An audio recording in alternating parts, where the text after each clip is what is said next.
Fico feliz de estar aqui com os irmãos e eu quero convidar os irmãos a abrir a palavra de Deus em Lamentações de Jeremias, capítulo 3, do versículo 22 ao versículo 26. Ao versículo 27, perdão. Lamentação de Jeremias, capítulo 3, do versículo 22 ao 27.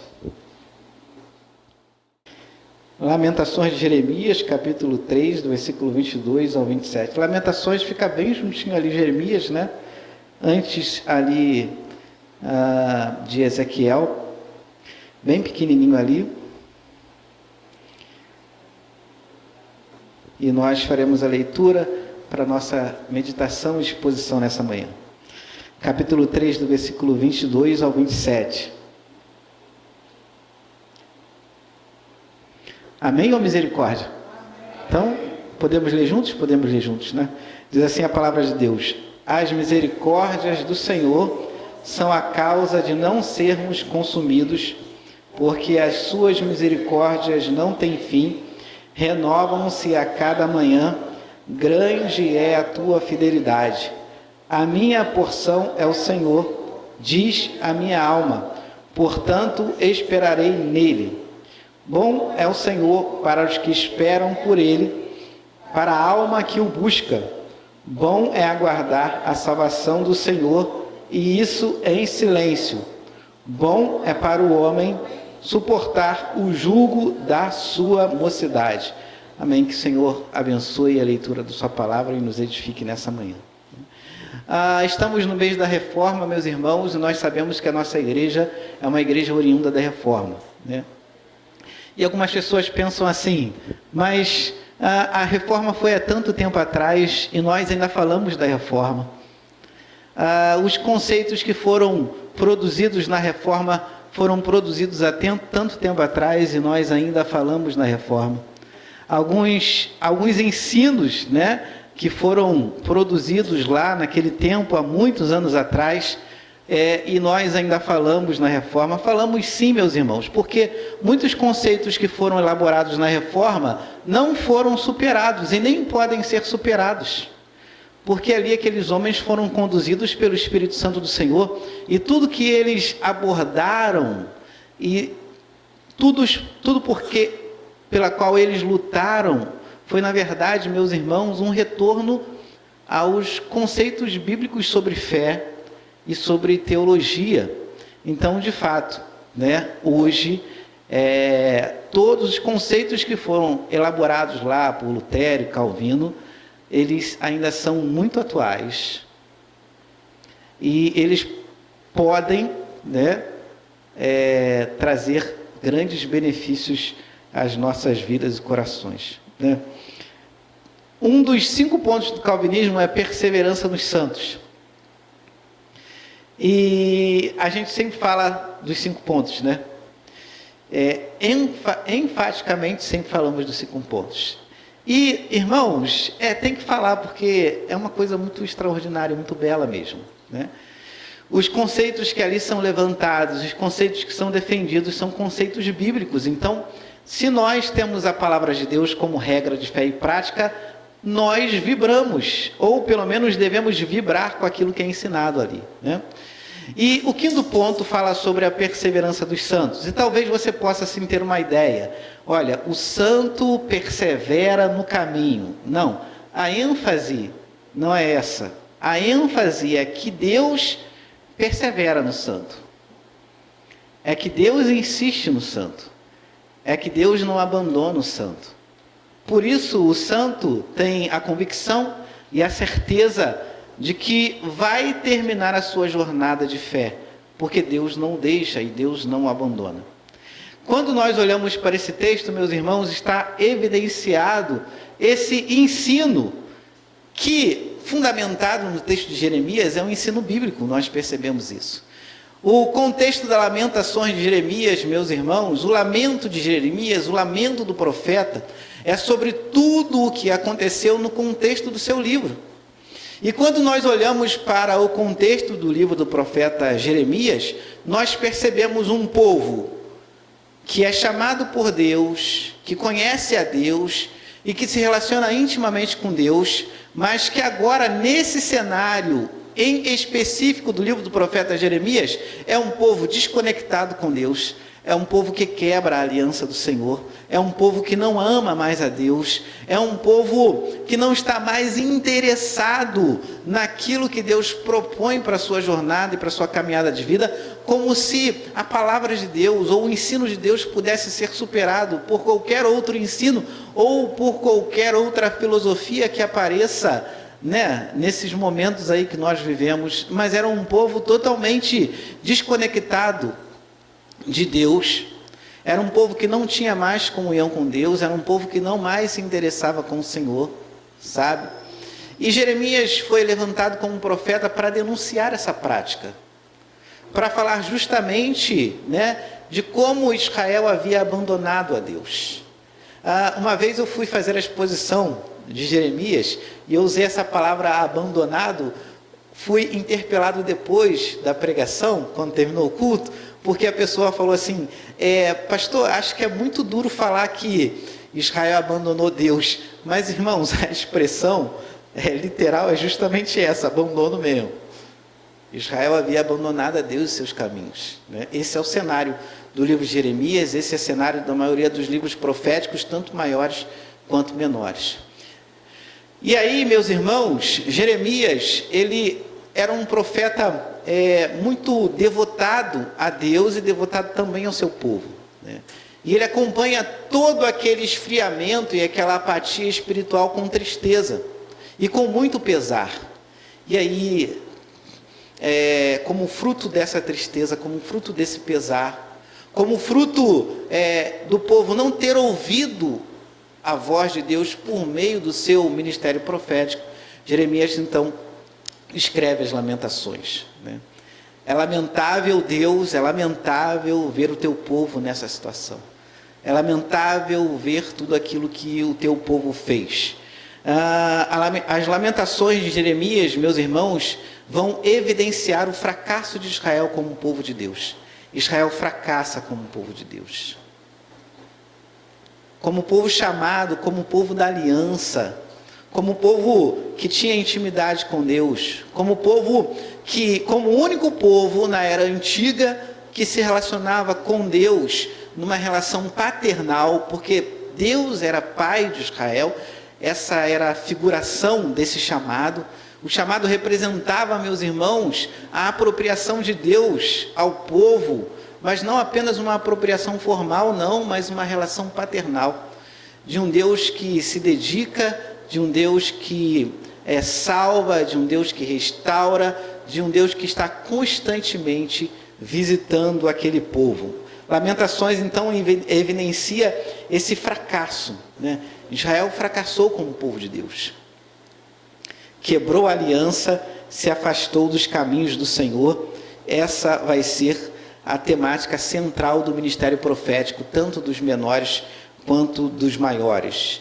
E aí, meus irmãos, diante desse fracasso como um povo que abandona, como um povo que deixa, como um povo que não se alegra mais em Deus e não se alegra mais em sua palavra, como um povo que, né, deixou de ser um povo espiritual e agora é um povo exclusivamente carnal, Jeremias então escreve suas lamentações para falar desse fracasso. E no capítulo 3, do versículo 22 ao versículo 27, Jeremias ele vai falar que diante desse quadro visual de Israel, desse quadro estabelecido de Israel, ele não perdeu a esperança de ver dias melhores. Ele não perdeu a esperança de ver um grande avivamento espiritual no meio daquele povo. Ele não perdeu a esperança de que o povo convertesse novamente o coração, a conduta e a atitude a Deus. Ele não perdeu a sua esperança de ver que, mais uma vez, aqueles seriam um povo fervoroso diante de Deus, que dedicaria a existência, a vida, a jornada e a caminhada a esse Deus tão gracioso, a esse Deus tão bondoso, que visitou Israel no Egito e que desde então conduziu Israel com bondade, com misericórdia, com amor, com fidelidade e com lealdade. Então a esperança de Jeremias não está no povo. A esperança de Jeremias está em Deus. No Deus que persevera e no Deus que não abandona. No Deus que insiste. No Deus que cumpre a sua palavra. E no Deus que cumpre a sua promessa. Olhando para mim, olhando para nós, façamos o seguinte exercício. Como nós estamos como povo de Deus, como povo da aliança em Cristo Jesus, como povo que conheceu a graça e a misericórdia de Deus na cruz do Calvário, a evidência de um amor tão generoso, grandioso e poderoso, que foi o amor de Deus revelado na cruz do Calvário. Como você está hoje? Você acha que você é aquilo que Deus quer que você seja? Você acha que na sua jornada cristã, você pode olhar para você e dizer assim, olha, eu não sou o mesmo de antes, né?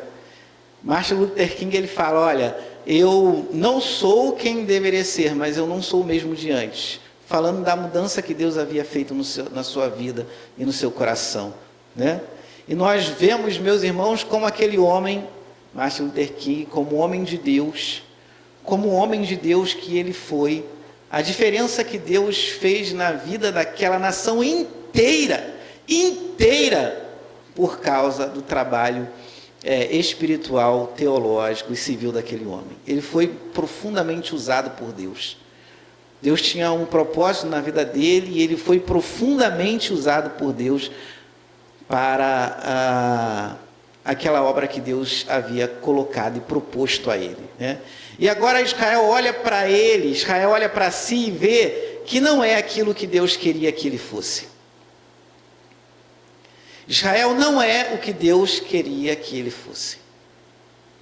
Quem é Israel nesse cenário e nesse contexto? Israel é um povo carnal, um povo sem fé, um povo dado às coisas mundanas e terrenas, um povo que esqueceu a sua paternidade espiritual, um povo que não está preocupado em nenhum momento com a sua espiritualidade diante de Deus, parece que existe só nesse plano carnal, um povo que quebrou a aliança. E no nosso cenário, meus irmãos, como povo de Deus, eu, você, nós, somos o que Deus quer que nós sejamos, irmãos? Ou você é hoje aquilo que você quer ser, excluindo a vontade de Deus para você, excluindo os propósitos de Deus para você? A gente precisa fazer esse exercício existencialista, irmãos, para ver aonde nós estamos na nossa jornada de fé. Como Israel, nós fracassamos, irmãos, como povo de Deus.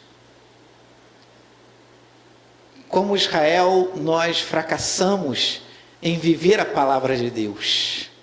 Somos muito mais apegados, meus irmãos, à nossa vontade do que à vontade de Deus revelada na palavra. Porque se nós observássemos aquilo que o texto ensina, seríamos mais fervorosos na nossa oração.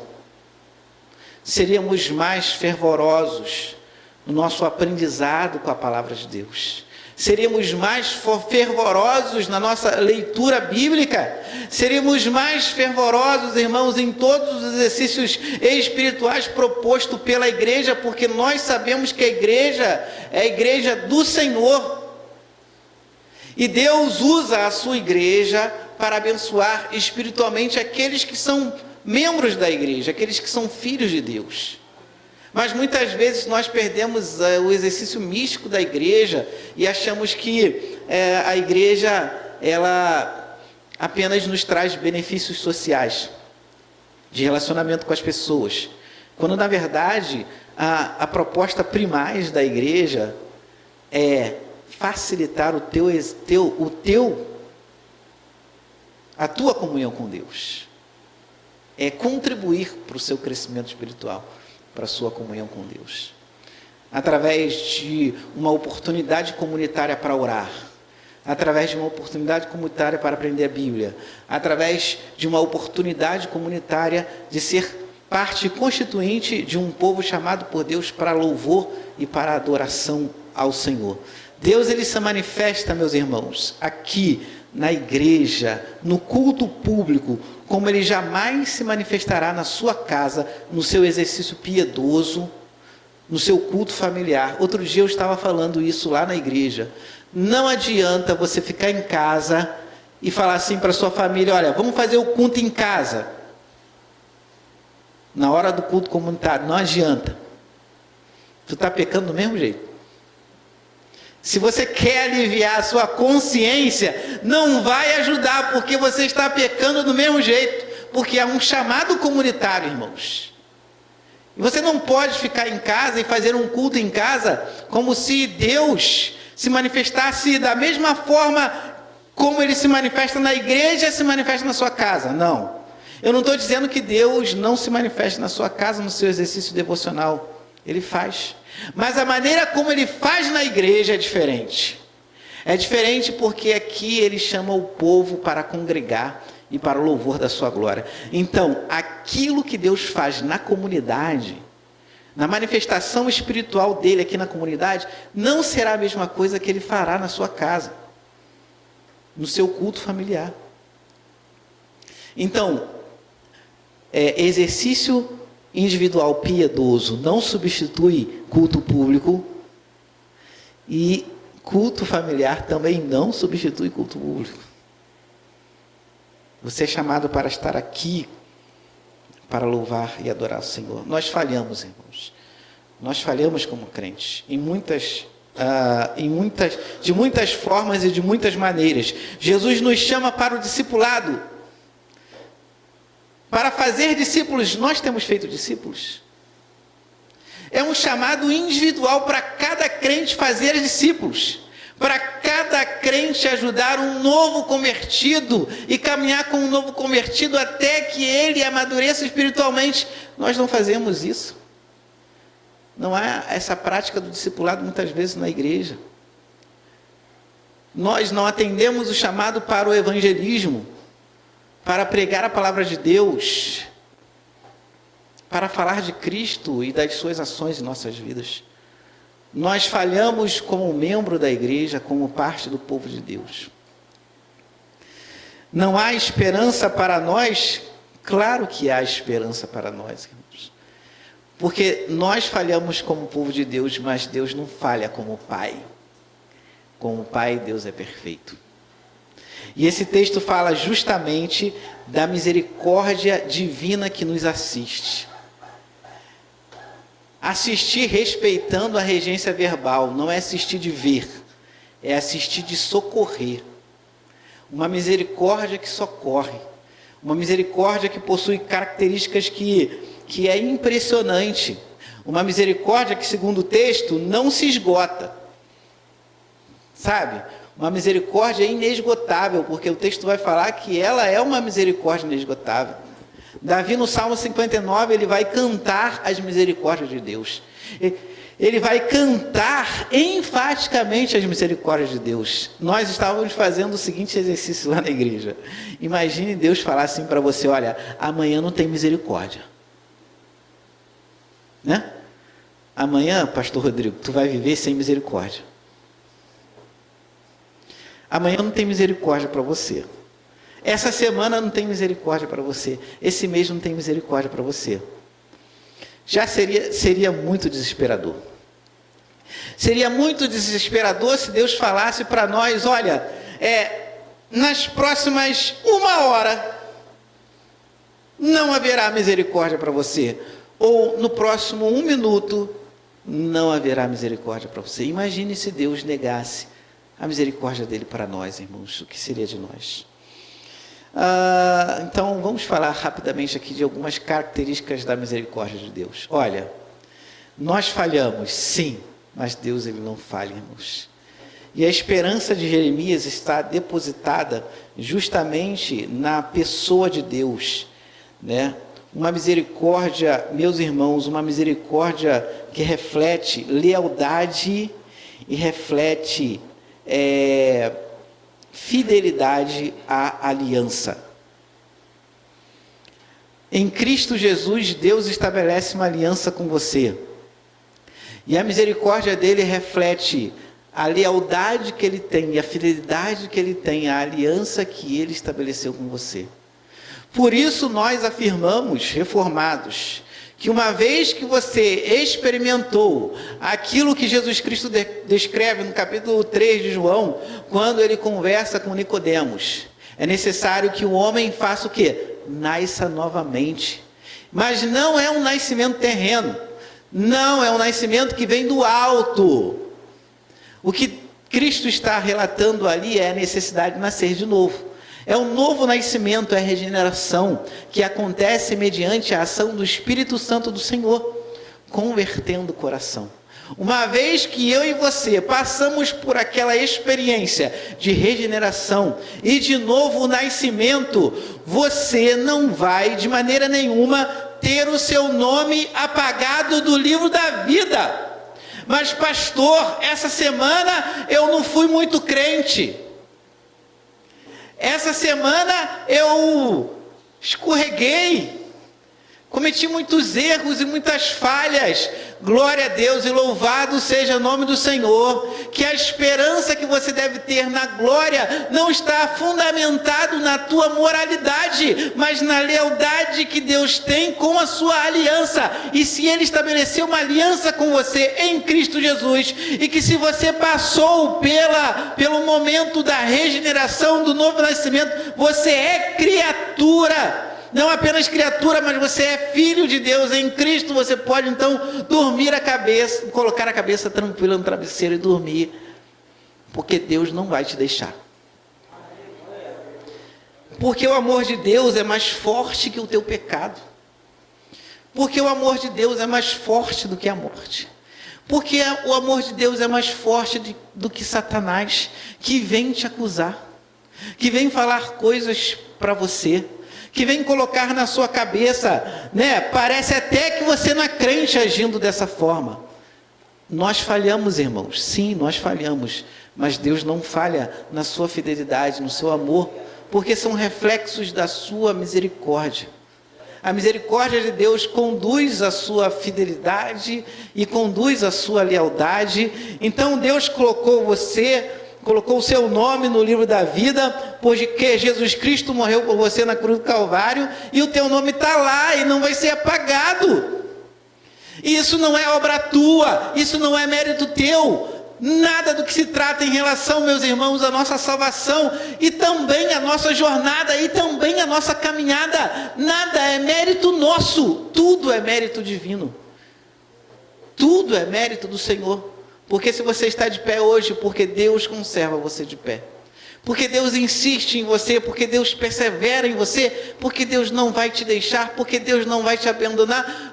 Como é isso, pastor? Como é isso? Porque Deus decide ser assim? Porque Deus se comporta assim? Por causa da sua misericórdia. Por isso que o salmista Davi vai cantar enfaticamente a misericórdia de Deus e louvar a misericórdia de Deus.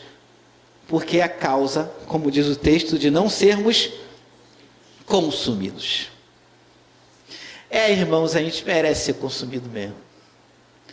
As nossas falhas nos denunciam diante de Deus. A gente merece ser consumido mesmo. Somos chamados para sermos instrumentos da justiça e da bondade.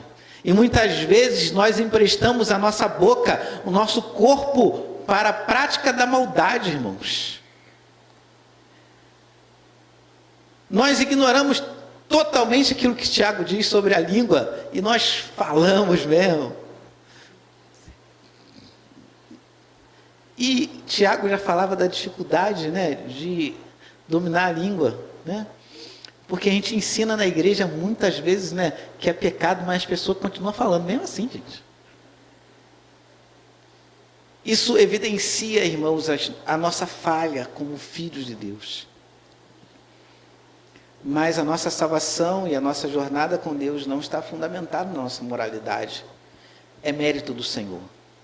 Bendito seja o Senhor. Porque toda glória e toda honra é dele e para ele e por ele.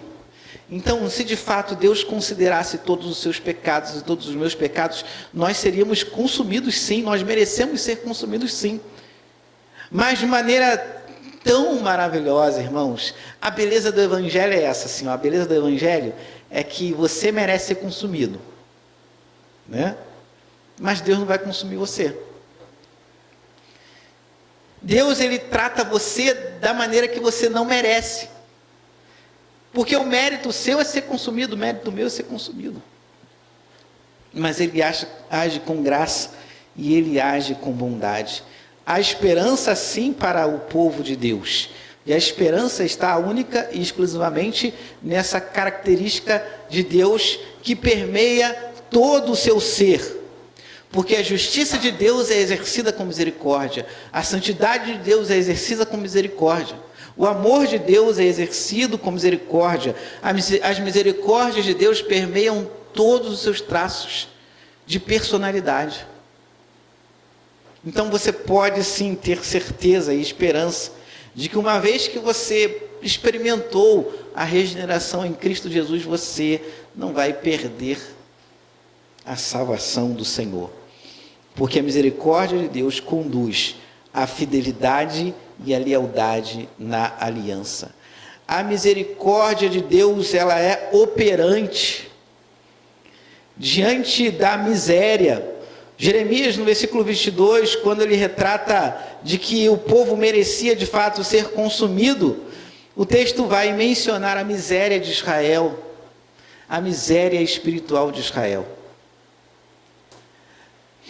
Mas que nesse cenário de miséria, a misericórdia de Deus vai ser uma misericórdia operante, vai mudar totalmente aquele quadro.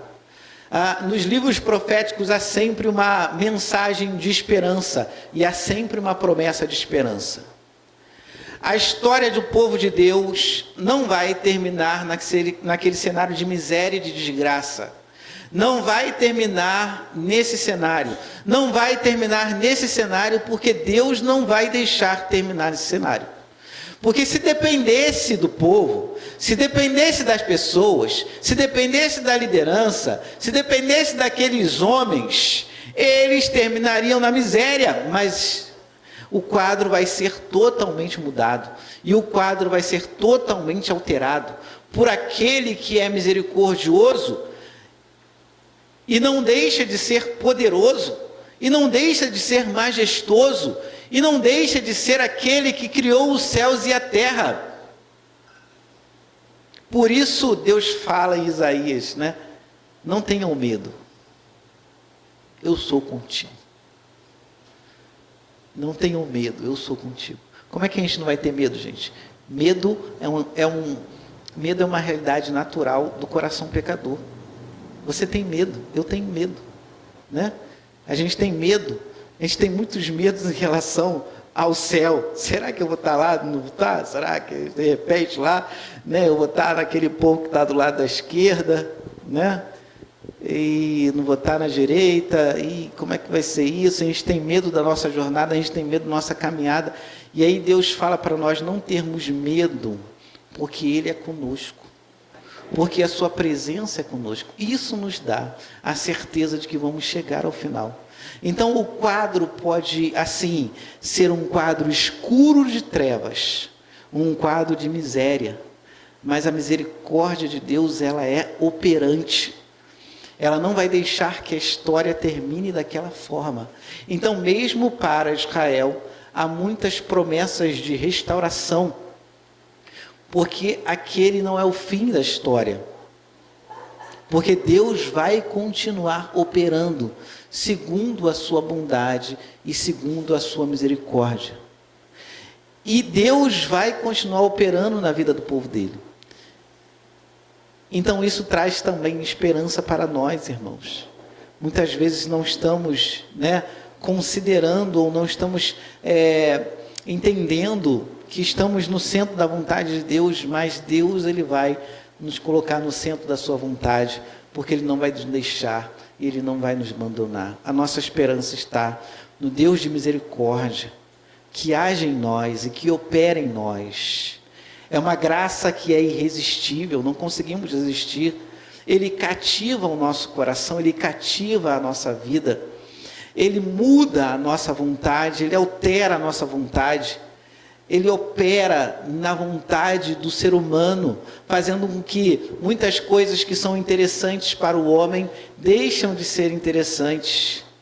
E aí o homem é despertado para orar mais, para ler mais a Bíblia, para valorizar mais as coisas que são do reino, as coisas que são espirituais.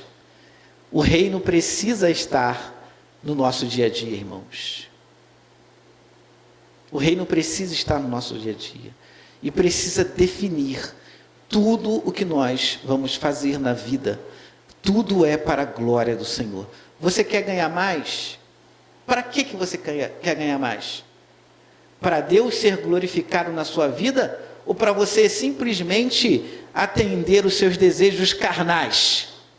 Você quer estudar mais? Para que você quer estudar mais? Para Deus ser glorificado na sua vida? Ou para você ter um título e humilhar as pessoas?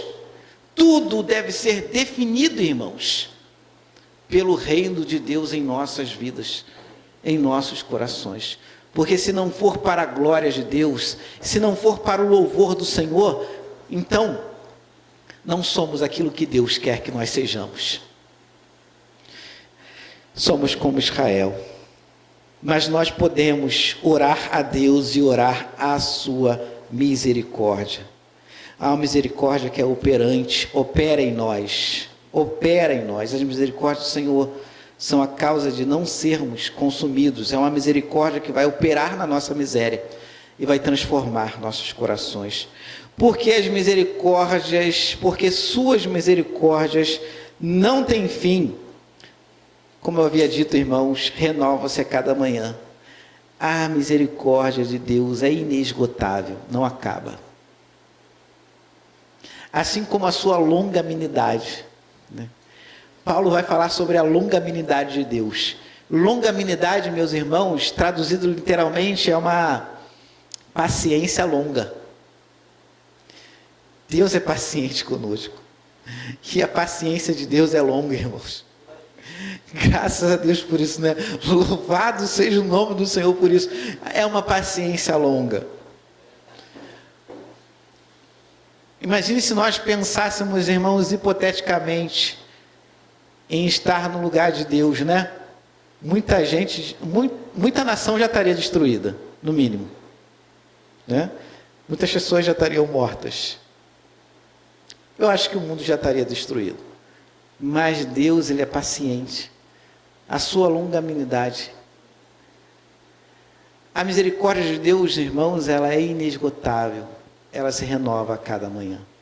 Então, como eu falei, como eu mencionei, amanhã, quando você acordar, você vai desfrutar da misericórdia de Deus. Na terça, quando você acordar, você vai desfrutar da misericórdia de Deus. Na quarta também, na quinta também. A misericórdia de Deus não vai te abandonar porque você comete pecados. Pelo contrário, ela vai agir e ela vai operar em você até você não cometer mais esse pecado. Até você amar mais ao Senhor do que os seus pecados. Até você ter a tua vontade redefinida, como eu havia dito. E fazer tudo para a honra e para a glória do Senhor. Uma misericórdia que não acaba, irmãos? Uma misericórdia que é ilimitada. Uma misericórdia que não pode ser medida, uma misericórdia que não pode ser contida. Em contrapartida, o homem, irmãos, não tem paciência nenhuma e não tem misericórdia nenhuma. Muitas vezes, meus irmãos, no nosso relacionamento com os nossos irmãos, no nosso relacionamento com os nossos familiares, nós, influenciados pela figura de Satanás, irmãos, somos pessoas que não agimos com misericórdia. Falta misericórdia das nossas ações, falta misericórdia das nossas condutas. A inveja toma conta do nosso coração, a maldade toma conta do nosso coração. E somos, às vezes, maus, como o ímpio é mau. Como o ímpio pratica a maldade, como o ímpio pratica a impiedade, assim nós somos também. Porque a nossa paciência tem limite, né? A gente perde com facilidade a paciência. Com os irmãos na igreja, com os filhos em casa, com os pais. Mas, irmãos, Deus é totalmente diferente. Misericórdia de Deus não se acaba, né? A misericórdia de Deus não pode ser medida num sentido, olha, você tem 50 anos, você vive 80 anos, mas a misericórdia de Deus na sua vida, ela vai ser presente até você completar tal ano. Não. A misericórdia de Deus não pode ser medida, como o Salmo 103 vai falar dela, da distância do Oriente ao Ocidente, assim é a misericórdia do Senhor. Da distância entre o céu e a terra, assim é a misericórdia do Senhor.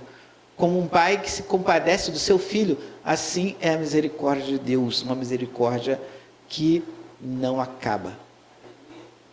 Uma misericórdia que nos cativa, uma misericórdia que nos renova, uma misericórdia que de fato nos dá essa esperança de que Deus ele vai continuar conosco e Deus ele não vai nos abandonar.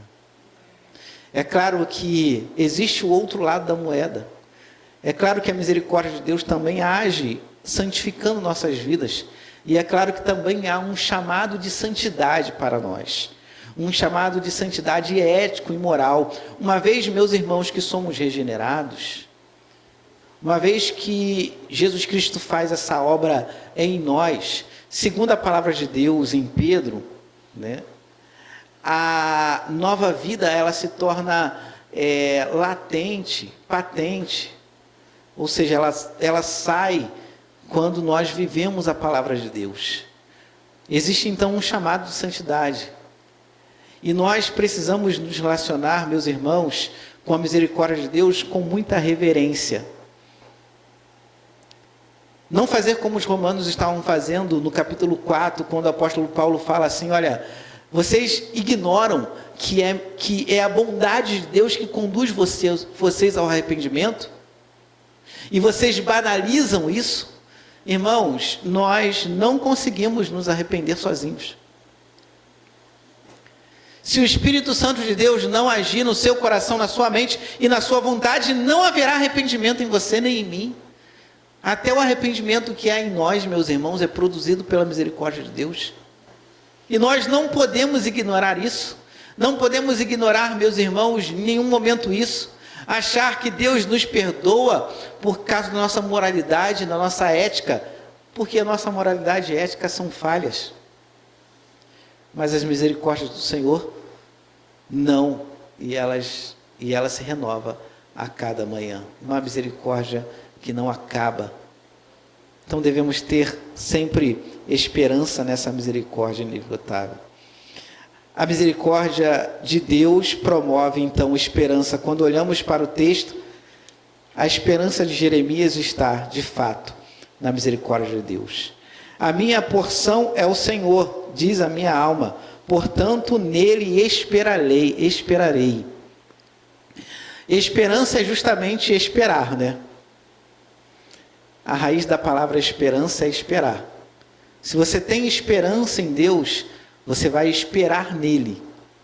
Se você tem esperança em Deus, que Deus realize algo na sua vida, um propósito que você tem colocado diante dele, você vai esperar. Até que se cumpra o quê? O tempo dele. A gente é bom esperar, irmão? A gente sabe esperar direitinho, Você sabe esperar direitinho? Você é ansioso? Uma vez lá na capela do seminário, um colega nosso lá, ele pregou um sermão, e a proposição do sermão dele foi essa, vivendo sem ansiedade. Aí, na capela do seminário, né, a gente expõe o sermão e depois vem as críticas dos professores, né? Irmãos, não teve um professor que falou assim, pô, me dá essa fórmula mágica. Me dá essa fórmula mágica aí, porque até hoje eu não consegui viver sem ansiedade. A gente é ansioso por natureza, irmãos. A gente fica sabendo que vai fazer uma prova, já fica ansioso. Um concurso que a gente vai fazer, já fica ansioso. Aquela prova do Detran de direção, né? Tem gente que já fica ansiosa. Quando eu fui fazer a prova do Detran, tinha uma menina fazendo pela 11ª vez. E aí, ela conseguiu passar na 11ª. Quando ela desligou o carro, irmãos, ela desmaiou. Quando ela desligou o carro, o rapaz falou assim, tá aprovado, ela desmaiou mesmo, chamaram o bombeiro e tudo. Pela 11ª vez, ela conseguiu. Perseverante ela, conseguiu passar. Somos ansiosos, irmãos. Não temos essa facilidade de esperar. Mas ter esperança em Deus é ter esperança na sua misericórdia. É você entender assim, olha, Senhor, nós não merecemos mais ser considerados seu povo pelo que nós fizemos. Nós não merecemos mais ser tratados como filhos pela maneira como temos agido contigo. Nós não merecemos mais ser a herança do Senhor. Contudo, ó Deus, é na tua misericórdia que eu ainda espero ser teu filho. É na tua misericórdia que eu sou considerado teu filho. É na tua misericórdia que eu não serei abandonado. É por causa da tua misericórdia que eu não serei abandonado. É por causa da tua misericórdia que as bênçãos do Senhor prometidas no texto da palavra vai acontecer. Porque se for considerar a minha moralidade, o Senhor não vai me dar. E às vezes, meus irmãos, a misericórdia de Deus, o amor de Deus, a bondade de Deus, ela nos surpreende. De maneira assim, que nós ficamos estarrecidos. Porque Deus dá sem merecer. Você não merece, eu não mereço. Mas Deus ainda assim, Ele age com generosidade.